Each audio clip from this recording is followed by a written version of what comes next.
L'objectif de cette rencontre,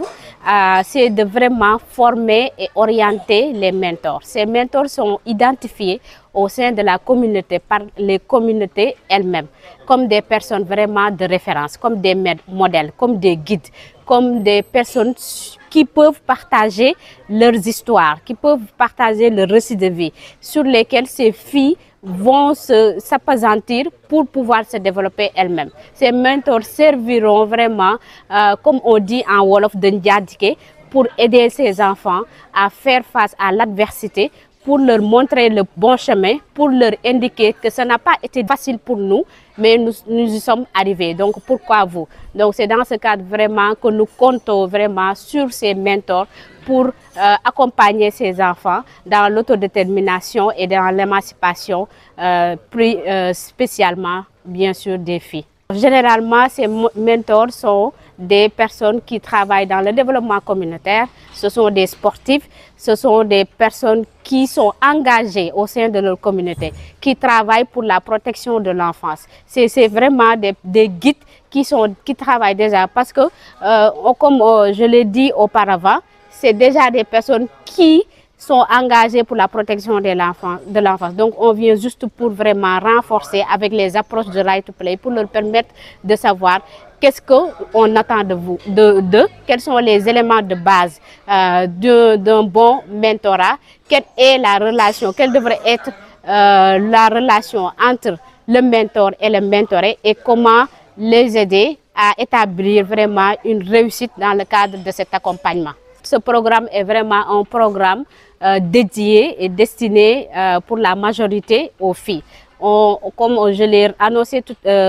à l'heure, c'est un programme de renforcement de capacité des jeunes filles par le biais du sport et du jeu. Et si Right to Play intervient pour l'autonomisation des filles, c'est parce qu'il y a les droits les plus fondamentaux de ces filles-là qui sont des fois violées, qui sont bafouées. Donc dans le cadre vraiment de l'intervention de Right to Play dans les 9 communes, à savoir Ziguinchor, à savoir Oussouye, Moulomp, Djembéring, Thionck-Essyl, Bignona, Sédhiou, Bambali et Djirédi, ces filles-là, on a noté qu'ils avaient besoin de plus d'accompagnement, par exemple au détriment des autres zones, dans la zone Casamance, parce qu'il y a les violences basées sur le genre qui sont vraiment présentes là-bas. Il y a les mariages précoces, il y a l'abandon voilà, des écoles. Donc, toute une vraiment panoplie de problématiques auxquelles ces filles font face. C'est la raison pour laquelle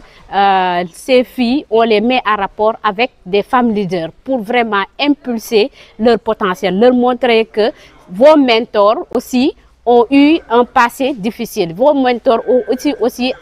vraiment surmonté beaucoup d'obstacles, mais ça ne les a pas détournés de leur objectif de réussite. Donc vous aussi, au même titre, vous avez les capacités. Vous pouvez réaliser votre rêve et devenir ce que vous voulez. Radio Kabisu FM 100.0 dans le Kassa. Kabisu FM. maa ngi leen di gërëm yéen waa presse di gërëm ñëpp di gërëm responsable Right to Play dañ fi ñëw tey pour assister benn formation des mentors maanaam njiit yi nga xam ne ñu ngi ci communauté bi maanaam ñu ngi ak nit ñi ci biir kër yi ci quartier yi ci goxaan yi maanaam ñooñu boo gisee ñu ciblé leen ci ñooñu am na ay bajanu gox am na waa SCOFI maanaam ñuy liggéey mbirum xale jigéen yi ci école yi ndaw yi élémentaire moyen ba secondaire ñu ngi fii waa ODCAV waa société civile ñëpp a ngi fii maanaam ñuy liggéey ak xale jigéen yi surtout parce que programme bi Recaf Jeux ci loolu la gën a sukkandikoo maanaam jàppale xale jigéen yi par le sport et le jeu gis nañu loolu dafa am solo trop parce que xale bu jigéen bi dañ koy former ci nu muy gérer boppam maanaam nu muy toppatooyee boppam ci menstru yi ci estime de soi ci vraiment nu muy dundee bokk donc gis nañ ne fii nii ci réewu Afrique yi xale yi surtout Sénégal loolu c'est un peu lié à la tradition xale bu jigéen bi dañ ko xaw marginaliser léegi dañu ne xale bu jigéen même nekk na école nekkul école dañ koy delloo si système maanaam mu wóolu boppam mu xam ni que moom xale bu góor bi fu mu réussir moom tam mun na fa réussir muy ci football muy ci sport yëpp xale bu jigéen bi mun na réussir ci loolu donc ñii seen liggéey loolu la jàppale xale bu jigéen bi pour que vraiment moom aussi mu gëm ne que dina mun a réussir moo tax ñu indi ñii ñu nekk ci société bi ak xale jigéen yi pour ñu jàppale leen ci loolu noonu teg leen ci yoon woo leen waxtaan ak ñoom parce que des fois xale yi dans les familles c'est un peu compliqué dinañu jànkonte ay problèmes ci biir famille ñu dundee ko te duñ ko wax kenn loolu day briser seen carrière muy seen carrière école seen carrière sport mais seen carrière lépp donc il faut mu am ku fi nekk ki leen di déglu comme bajenu gox yi ñu leen déglu ñu wax leen ni seen i problème à tête reposée di nga gis solution dina am ci loolu parce que gis nañ ci cas yu bëri yu mel noonu xale yi réglé nañu seen i problème à travers ces responsables communautaires yi nga xam ne ñooy jël seen loolu noonu yëpp en charge donc programme rek Caf Jeux bi lii benn pàcc la ci seen programme yi ñuy dérouler dans l'ensemble. Radio Kabisu FM 100.0 dans le Kassa. Right to play comme ko tate ma set regal pour que kan formation yata mentor injeren sen yoyo mu anyel nana buki da ba jana toño ana toño lo kala mu le mu jawli atubol dila ko atiyo le linol bare day la baj ana toño tiyeng letuma musa wala dila kana no hase kana ko di buronga bola baja hanokala mane yom mu buwenuma o huwen hana wara kan yom mu soit dama man ko jouer katakot dama man kataj wala dama man basket yan right to play ku kanem mu di waxan ko fañu mu yo añilaw da bajdo di sikle bo sunsuma ananda toñol balletu mu do nanda toñolam mo akocce wala fan baj bukan kanu hase kana kata e sukay kam mu ko lañen ko toñ bo bañila bumbuma kanu hasum kana ka añilaw fana fañ ka kanwa wala fana faña nanda jantenol ban la tabajol donc bu ko comme mentor ka jimu siet formation ngay ma de baj nin ko bi ko formel di kay nora kata right to play kan ku ngarumu parce que hu joji hano han hu baje han hu fanyu mu bot bu don du kan nu ngani law nay la kan hanaw fanyu mu e jimu siet di jomi tate fanu juko do si jaayasu fanu juko do si tubayasu fanu juko do bajen go fanu juko do ko enseignant ko do en tout cas bu kan kanu hase kanako si suka solil si woluwil banyela bata si suka solil banyela bata si club solil di sa solil bu ko woluwil en ko manil bukan kanu hase kanako ko baba ko kan c'est des exemples ahe bukan ka baje huyito di suka solil parce que baje de suka nanu hase kanako ahonyu mu bukan ko fanko bil ananu hase kanako ayto mu bukan ko fanko bil ku bi ko gutul donc ana ma est-ce que ko sohlay non seetu hita huma nabil abayto nin ko ilu ko toñu banyela bombu ma de hanko fanyu mu baje si tubaya wala si jaaya sanu hase kana ko fanti na nyela wolil ajo kate ko balon kone unduma huyen hata nine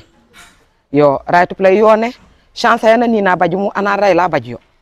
wowji mu lekkat banyela bu ni kan sohla yolil banko juju kana ka anyil anale akane di sport dahire hika ka jen dahire he boto boronga bola bu togetok di wama di lelommo yommu ko hire ka buntol o lele right to play haw ji setlo haw ji ju kere kanako wo baje yi mu di ngaru set wa kay nora ko lele jibi ji sen kati su kay ñela bu fañe ka kan sport